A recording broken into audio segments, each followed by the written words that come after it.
नमस्कार, मैं हूँ मनविंदर। एमबीएन नेटवर्क पे आप सभी लोगों का बहुत स्वागत है। दिल्ली के सीएम अरविंद केजरीवाल का अपने हिसाब से नैरेटिव गढ़ने का वक़्त शायद पूरा हो चुका है। अब कोर्ट ने उन्हें तलब किया है। दिल्ली शराब नीति केस में जाँच कर रही ईडी की शिकायत पर कोर्ट ने केजरीवाल को सम्मन भेजा है। इससे पहले जाँच एजेंसी ने सीएम अरविंद केजरीवाल को 5 बार सम्मन भेजा था। केजरीवाल इन सम्मन्स को राजनीति से प्रेरित बता कर के एक बार भी पेश नहीं हुए ईडी के सामने। इसे लेकर के ईडी ने 3 फरवरी को दिल्ली के राउज़ एवेन्यू कोर्ट में शिकायत दर्ज की थी, जिस पर बुधवार को कोर्ट ने केजरीवाल को सम्मन भेज कर के 17 फरवरी को पेश होने को कहा है। अब ये भी समझ लीजिए कि ईडी ने केजरीवाल को 5वाँ सम्मन भेज कर के 2 फरवरी को बुलाया था। इससे पहले भी 4 सम्मन दिए थे। 17 जनवरी को, 3 जनवरी को, 21 दिसंबर को, 2 नवंबर को, इन सब के लिए तमाम सारे लॉजिक, नैरेटिव अरविंद केजरीवाल के पास थे। शराब नीति में जो केस है उसमें केजरीवाल के नंबर 2 के रह चुके दिल्ली के पूर्व डिप्टी सीएम मनीष सिसोदिया और आपके राज्यसभा सांसद संजय सिंह ऑलरेडी जेल में हैं। सवाल बहुत सारे हैं। सीएम केजरीवाल के बार-बार पेश नहीं होने पर ईडी उनके खिलाफ जमानती वारंट कर सकती है। उसके बाद भी पेश नहीं हुए तो धारा 45 के तहत गैर जमानती वारंट जारी कर सकती है।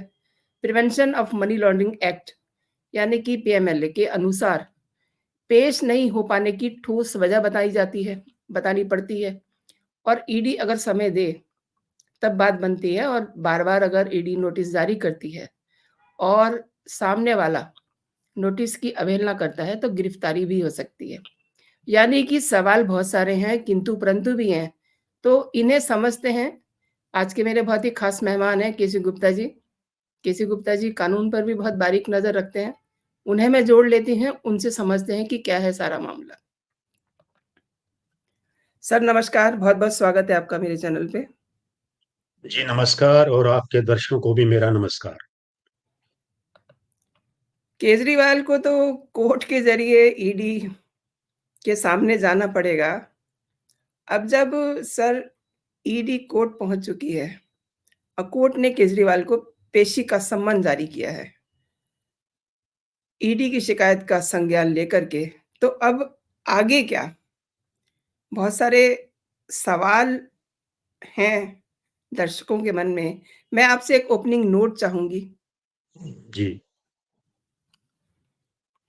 अ, देखिए ये मामला जैसे कि आप जानते हैं आपने कहा है, जो एक्साइज़ पॉलिसी को लेकर के दिल्ली में इन्होंने जो चेंज किया था और बाद में उस चेंज को वापस करके पुरानी नीति लागू कर दी थी और उसमें ये आरोप लगे थे कि इसमें काफ़ी बड़ा घोटाला हुआ है, जिसमें दक्षिण के भी कुछ लोग शामिल हैं। तो मूल केस तो ये था कि इसमें घोटाला हुआ है, इसमें काफ़ी पैसों का लेन-देन हुआ है, जिसमें आप पार्टी बेनिफिशियरी है, तो उसका इन्वेस्टिगेशन शुरू हुआ था। उसी के तहत ये जो इनके उप मुख्यमंत्री और ये सांसद, वो जेल में हैं, उसी वजह से। अब जब इतना बड़ी मात्रा में पैसा लिया दिया गया, ऑफ़ कोर्स वो इल्लीगल मनी था, तो एक क्राइम कमिट हुआ, ऐसा बाय एंड लार्ज एस्टेब्लिश हो चुका है। हालाँकि इसपे कोर्ट ने कोई फ़ॉर्मल अपना ऑर्डर तो नहीं दिया है, लेकिन जो घटनाएँ सामने आई हैं और फिर इनकी ज़मानत की सुनवाई के दौरान में जिस तरह की टिप्पणियाँ भी कोर्ट ने की है, उससे इस बात को, इस धारणा को बड़ा बल मिलता है कि एक्साइज़ पॉलिसी वाले मामले में क्राइम तो हुआ है। मानी पैसों का गलत लेन-देन हुआ है उसमें। अब बात ये है कि जहाँ पे पैसे का लेन-देन है तो उसकी फिर लॉन्ड्रिंग भी करनी होती है क्योंकि सारा पैसा आप ब्लैक में इस्तेमाल नहीं कर सकते। एक ये जो मुकदमा है, जो केस माने ईडी ने दर्ज किया, अभी मुकदमे की स्टेज तक नहीं पहुँचा है, वो मनी लॉन्ड्रिंग का है। जैसे आपने ज़िक्र किया prevention of money laundering act 2002 के अंतर्गत ये केस दर्ज हुआ है, जाँच के लिए। अभी इसमें किसी को अपराधी नहीं ठहराया गया, ना ही कोई चार्जशीट उन्होंने तैयार की है, अभी ये बड़ा इनिशियल स्टेज में है। तो उसी सिलसिले में ये केजरीवाल साहब से पूछताछ करना चाहते थे और जैसा आपने कहा कि 5 दफ़ा उनको समन्स दिए गए, पिछले 2 नवंबर से लेके अभी तक, यानी कि 3 महीने से ज़्यादा का समय हो गया, लेकिन ये नहीं आ रहे हैं। तो ऐसे में जाँच एजेंसी क्या करेगी? उनके पास ये ठीक है कि अ, गिरफ्तार करने की पावर ईडी को है, लेकिन वो तब है जब मामला धारा 19 के अंतर्गत हो, यानी कि prevention of money laundering act की धारा 19। उसमें आधार क्या है गिरफ्तारी का? उसमें ये है कि ईडी के जो सक्षम अधिकारी हैं, उनके पास पुख्ता सबूत होने चाहिए कि ये आदमी अ, उसके उस एक्ट में जो ऑफेंस हैं, जो अपराध माने गए हैं, उसके लिए वो सजा का हकदार है।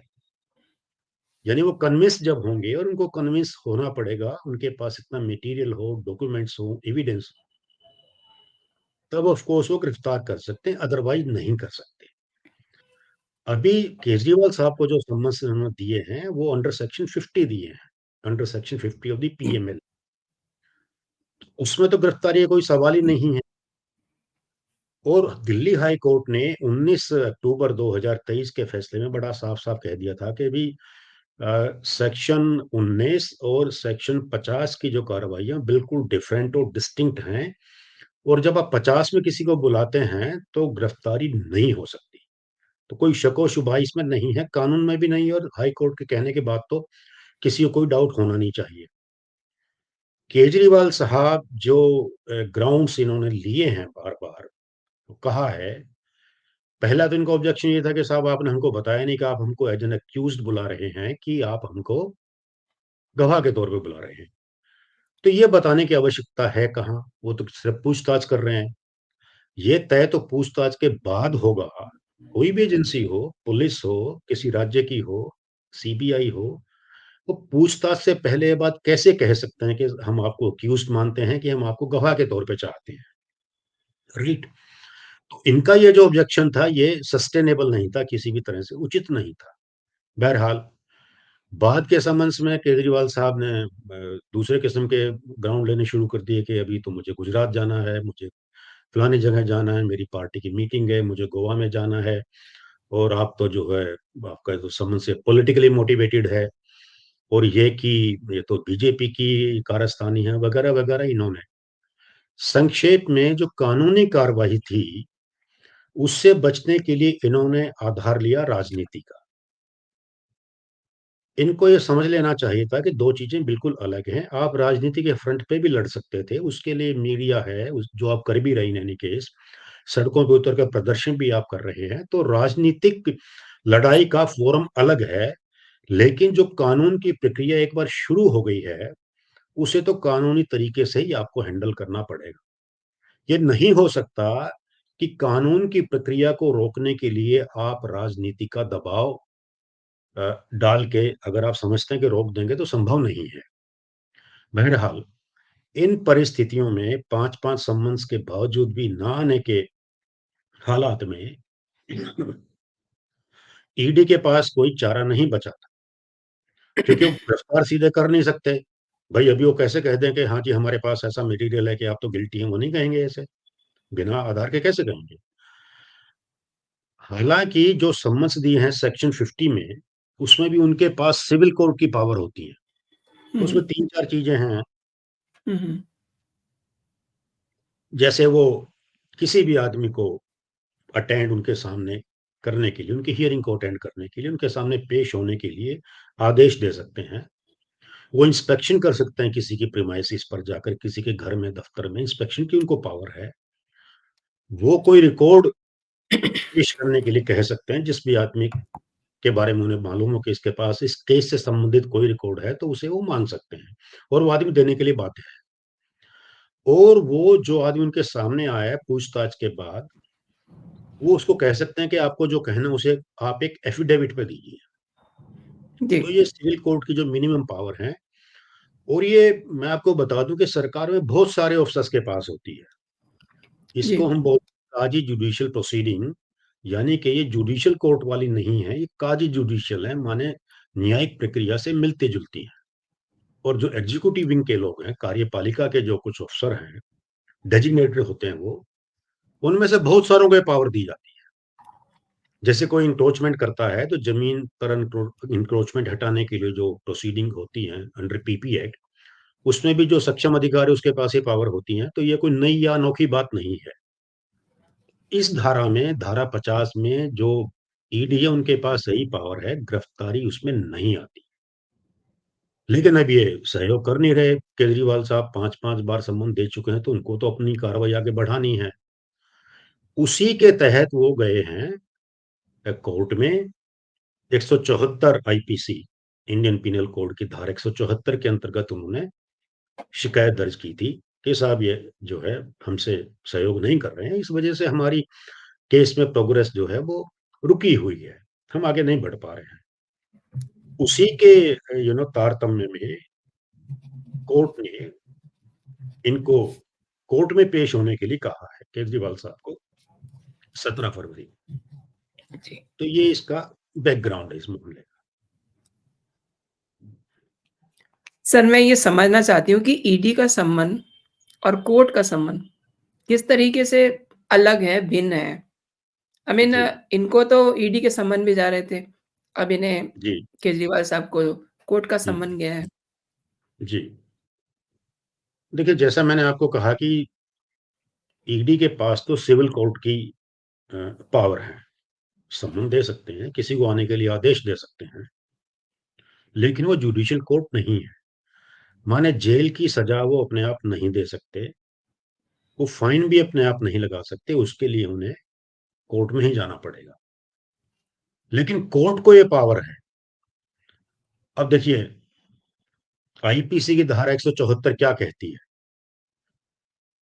जो भी सक्षम अधिकारी है सरकार में, वो यदि किसी व्यक्ति को समन्स इश्यू करता है कि आप आइए, हमें आपसे पूछताछ करनी है, कुछ जानकारी लेनी है, और जो व्यक्ति उसकी अनदेखी करता है, तो ये एक ऑफेंस है, ये एक अपराध है, अपराध की श्रेणी में आता है।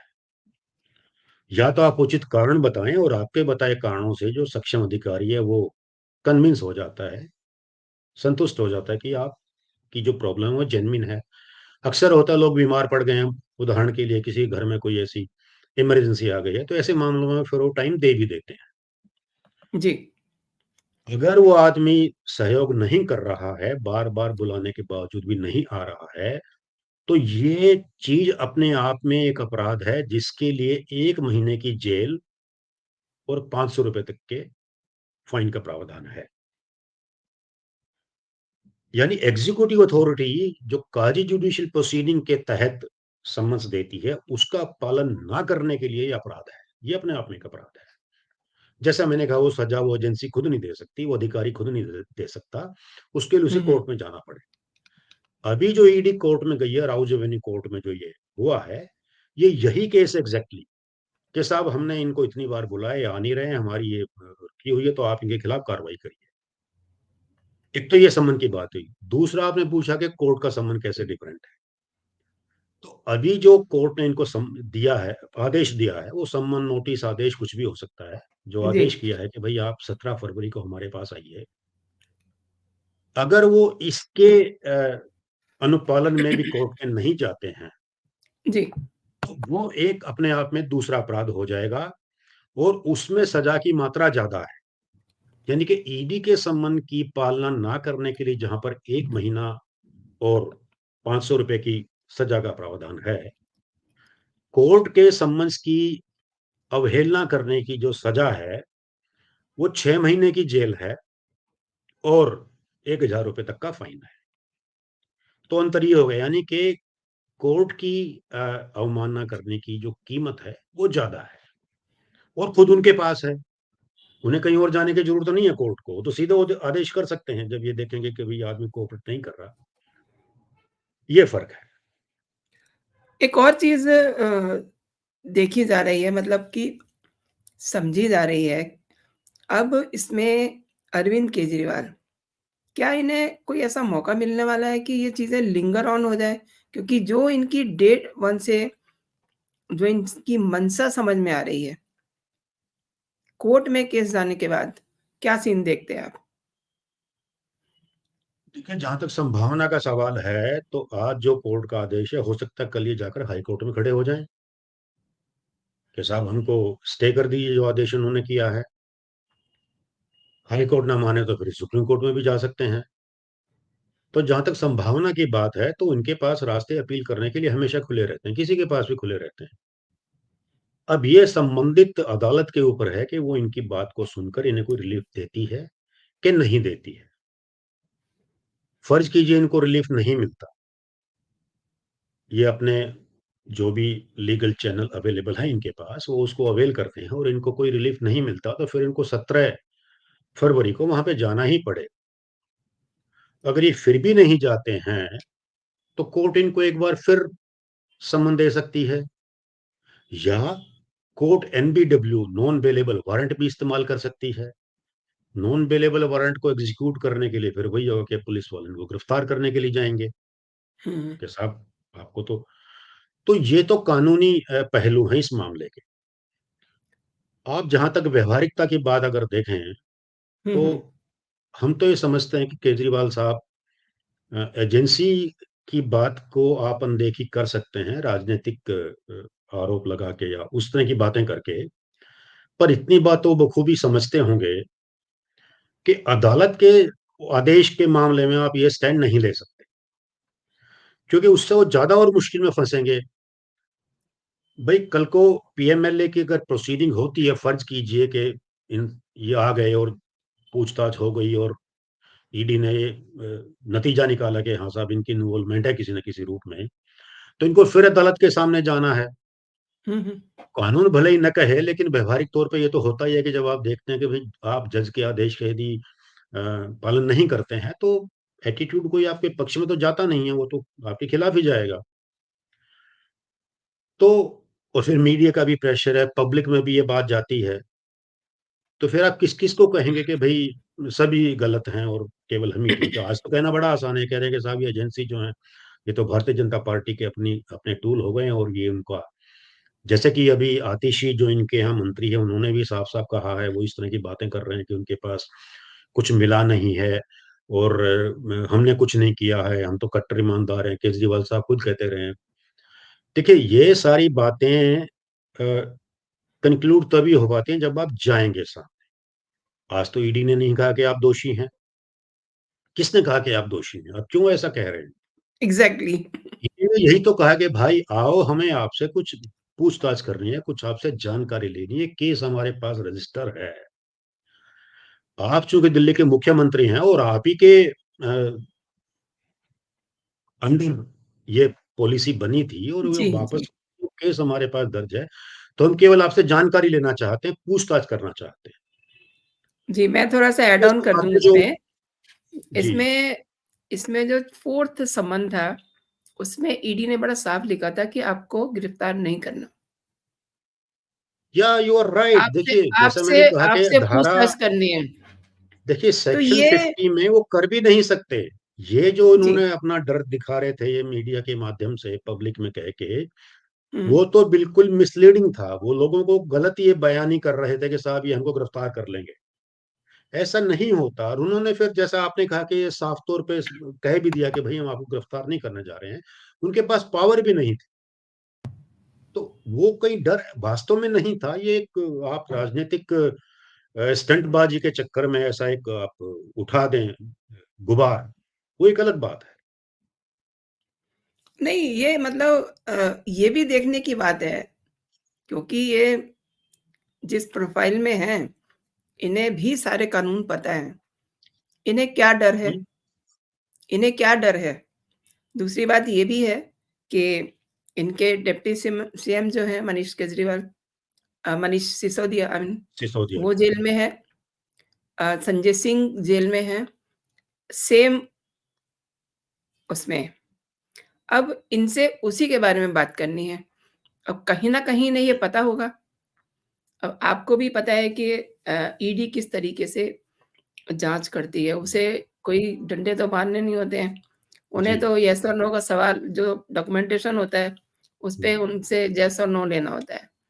तो इन्हें इन्हें या तो कोई डर है और या फिर ये मतलब कोई माइंड गेम चल रहे हैं? क्या कहते हैं? देखिए, लोक भाषा में एक कहावत है, हम सबने सुनी है, चोर की दाढ़ी में तिनका। एग्ज़ैक्टली। तो एक तो जब आप इस तरीके से बचते हैं पूछताछ तक के लिए, तो शक तो लोगों को होता है, हुँ, हुँ। राइट? आप कितना भी हाई मोरल ग्राउंड लेने की कोशिश करें, कि साहब हम तो बिल्कुल निर्दोष हैं, हमने कुछ गलत नहीं किया है। फिर उसके ऊपर तर्क ये देते हैं कि इन्होंने इतनी रेड कर ली हैं, ये केस जो है लोगों को गिरफ्तार भी किया है और तमाम चीज़ें इन्होंने की हैं, लेकिन इन्हें आज तक कुछ नहीं मिला।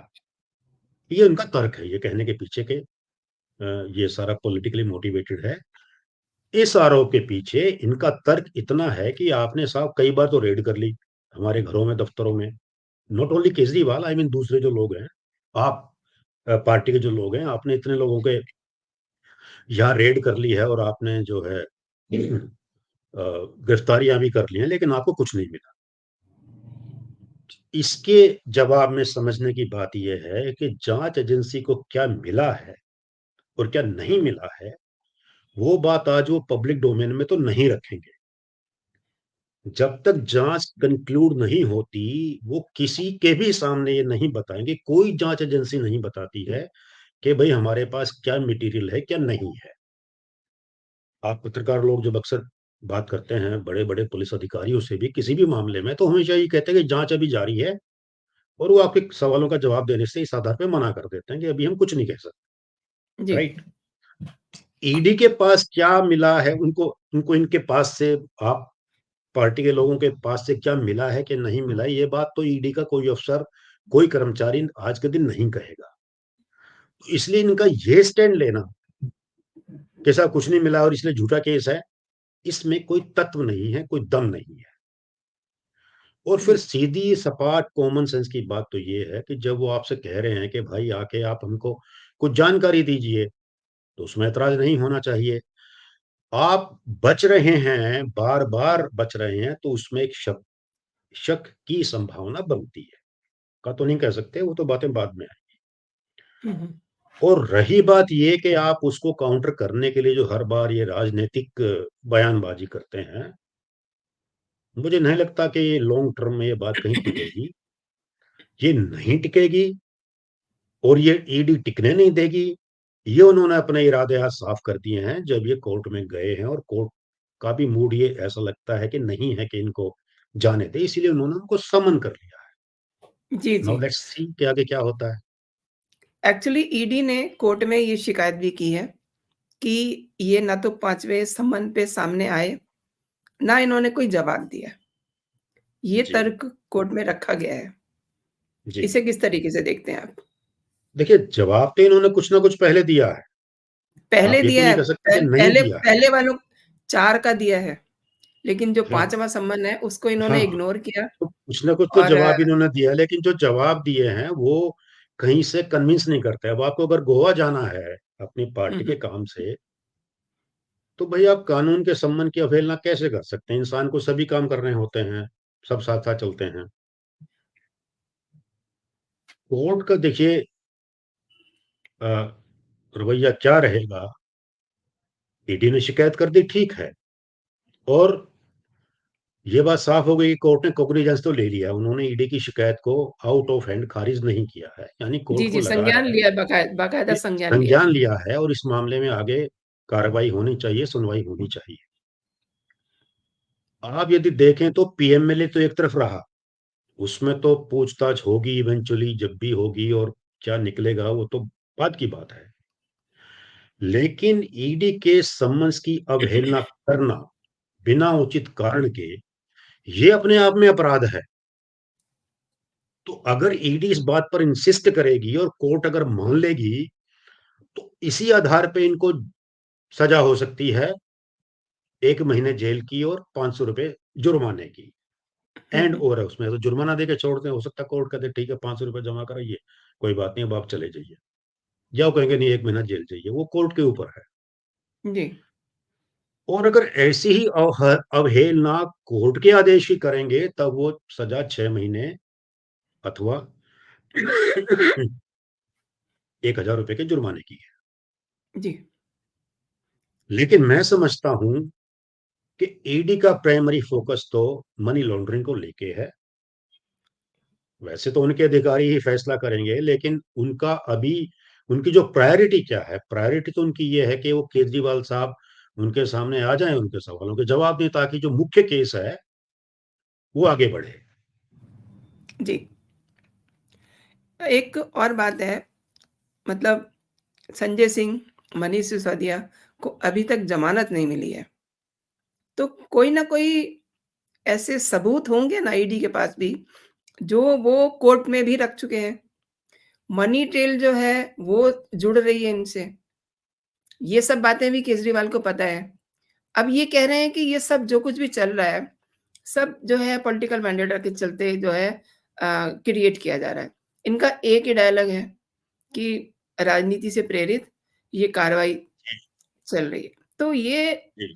बहाना मतलब इनका कहाँ तक, अभी तो ईडी से अब ये कोर्ट में पहुँच चुका है।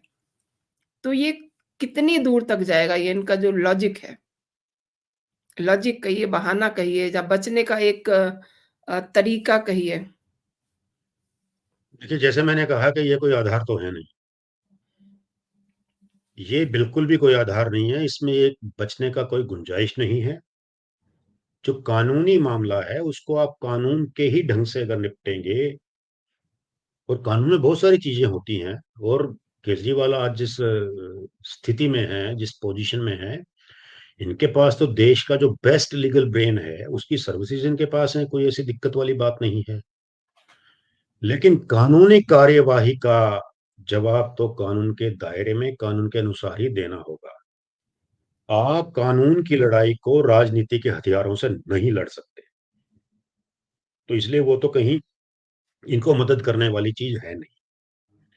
और जहाँ तक है कि भाई कितना जाएँगे, बचेंगे, नहीं बचेंगे, मुझे तो नहीं लगता। देखिए, कोर्ट ने कॉग्निजेंस लिया और बहुत थोड़े से टाइम दिया उनको। आज 8 तारीख हुई है, 17 को आने के लिए कह दिया है। कोई बहुत लंबा-चौड़ा टाइम भी नहीं दिया उनको। जी, जी। तो इनको वहाँ कोर्ट को कन्विंस करना होगा कि साहब इस वजह से मैं नहीं जा रहा था। हुँ, हुँ। और वो कैसे करेंगे, क्योंकि वो सब तो रिकॉर्ड पे है, नंबर 1। नंबर 2, कोर्ट ये कह सकता कि चलो माना आज तक आप नहीं आए, इनके सामने नहीं पेश हुए, कोई वजह, चलिए हम उसको छोड़ देते हैं, उस चीज़ में नहीं जाते। अब होइए, अगर कोर्ट इतना भी आदेश कर देती है, फ़र्ज़ कीजिए कोर्ट इस बात का कोई आपराधिक संज्ञान ना लेकर के, यानी कि इनको सज़ा ना दे करके यही डायरेक्शन देती है कि आप अब ईडी के सामने पेश हो जाइए, तो फिर कहाँ बच के जाइएगा? क्योंकि फिर भी अगर नहीं जाते हैं, तो फिर ये कोर्ट की भी अवमानना का मामला बन जाएगा। तो ये तो और ठीक ज़्यादा कहना है मुश्किल में आपका। फँसेंगे। इसलिए मुझे लगता नहीं कि इनके पास कोई ज़्यादा ऑप्शन है, इस इंक्वायरी से, इन प्रोसीडिंग से बचने के, नहीं है। तो मतलब यही समझ में आ रहा है कि इनका इनका जो पैर है वो कानून के शिकंजे में फँस गया है। ईडी से तो ये लॉजिकली कह रहे थे कि आपका संबंध जो है वैलिड नहीं है, इल्लीगल है, ब्ला-ब्ला। लेकिन कानून से शायद से, जैसा कि आप बता रहे हैं, इनका बचना जो है वो कुछ मुश्किल लग रहा है। सर, जी हाँ, आपने मेरे बिल्कुल। दर्शकों को बहुत अच्छी जानकारी दी एंड आपने मेरे शो के लिए समय निकाला। बहुत-बहुत धन्यवाद आपका।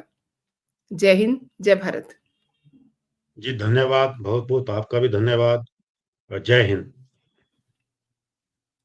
Thank you.